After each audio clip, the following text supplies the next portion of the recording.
بسم اللہ الرحمن الرحیم۔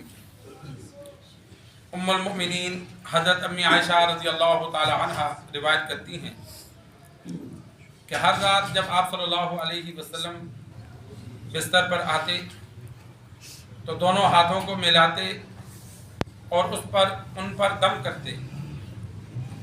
قل هو اللہ احد، قل اعوذ برب الفلق، قل اعوذ برب الناس، یہ تینوں صورتیں پڑھتے اور پھر اپنے جسم پر ہاتھوں کو پھیرتے۔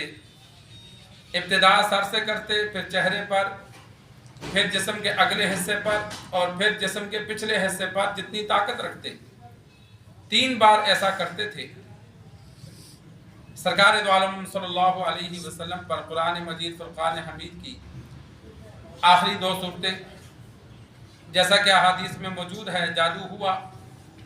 لبید بن عاصم یہودی نے جادو کروایا تھا، تو سرکار دو عالم صلی اللہ علیہ وسلم کو علاج کے لیے یہ 2 صورتیں اللہ نے عطا کی۔ 11 آیتیں ہیں۔ آپ صلی اللہ علیہ وسلم کے بال مبارک کو 11 گرے لگا کر کنگھی میں ڈال کر کنویں میں دفن کیا گیا تھا۔ جب نکالا آپ صلی اللہ علیہ وسلم ایک آیت پڑھتے جاتے، وہ گریں کھلتی جاتی۔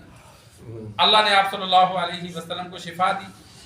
تو اس کے بعد آپ صلی اللہ علیہ وسلم نے یہ معمول بنا لیا کہ رات کو جب سوتے تھے تو تینوں صورتوں کو پڑھتے تھے اور جسم پر دم کرتے تھے۔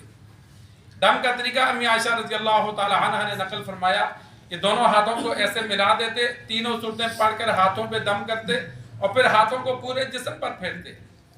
مرض الوفات میں جب آپ صلی اللہ علیہ وسلم نے بول چال کم کر دی تو پڑھ نہیں سکتے تھے، تو امی عائشہ رضی اللہ تعالی عنہ فرماتی ہیں پھر میں پڑھتی تھی اور برکت کے لیے میں آپ صلی اللہ علیہ وسلم کے ہاتھوں پہ دم کرتی کہ جو وہ اپنا ہاتھ پھیریں گے، جو ان کا اثر ہے وہ میرے ہاتھ کا نہیں ہے، اس لیے کہ وہ نبی کا ہاتھ تھا۔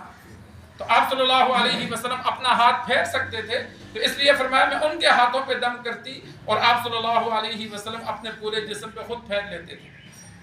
تو آج روحانی طور پر بیماریوں میں ہم مبتلا ہیں، جسمانی طور پر مبتلا ہیں، نظر لگ جاتی ہے، جادو کسی کے کرنے سے نہیں، بعض اوقات ویسے ہو جاتا ہے۔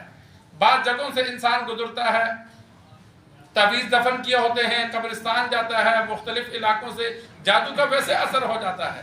ضروری نہیں ہے کہ کوئی کرے گا تو اثر ہوگا، یا نظر لگ جاتی ہے، پھر نظر کا جب علاج نہ کیا جائے تو بعض مرتبہ اس سے جسم میں بیماریاں پیدا ہوتی ہیں۔ تو یہ انسان اپنا معمول بنا لے کہ 3 بار یا آخری 3 صورتوں کو پڑھ لے، ہاتھوں پہ دم کر کے اپنے جسم پر پھیرے، تو دن بدن اللہ تبارک و تعالی اس کے جسم سے بیماریوں کو ختم فرما دیتا ہے۔ میں نے بہت سے لوگوں کو یہ عمل بتلایا جنہوں نے کیا، فائدہ ہوا۔ کئیوں کو ڈراؤنے خراب خواب آتے ہیں، کئیوں کو دن میں بار بار برے خیالات آتے ہیں، کئی لوگ ٹینشن کا کہ ہمیں سکون کی نیند نہیں آتی، کئی خوابوں میں ڈرتے ہیں، ان سب کو یہ عمل بتلا دیا جائے اور جو زیادہ پریشان ہو اس کو بتلا دیا جائے، 21 بار پڑھا کرو، کیونکہ جتنی تکلیف زیادہ ہو اتنا عمل زیادہ کر لو۔ 21 بار پڑھو، 41 بار پڑھو، پڑھ کر اپنے اوپر دم کرو۔ گھر میں چینی، بتی، دودھ، نمک، پانی سب چیزیں قریب رکھ کے ان پہ انسان دم کر لے، وہ پورے گھر والے استعمال کریں تو پورے گھر سے اللہ اثرات کو ختم فرما دیتا ہے۔ تو یہ 2 صورتیں ہیں، انسان خود بھی یاد کرے، عمل کرے اور گھر والوں کو بھی سکھلائے۔ اللہ سے دعا ہے اللہ ہمیں دین سیکھ کر، سمجھ کر عمل کرنے کی توفیق عطا فرمائے۔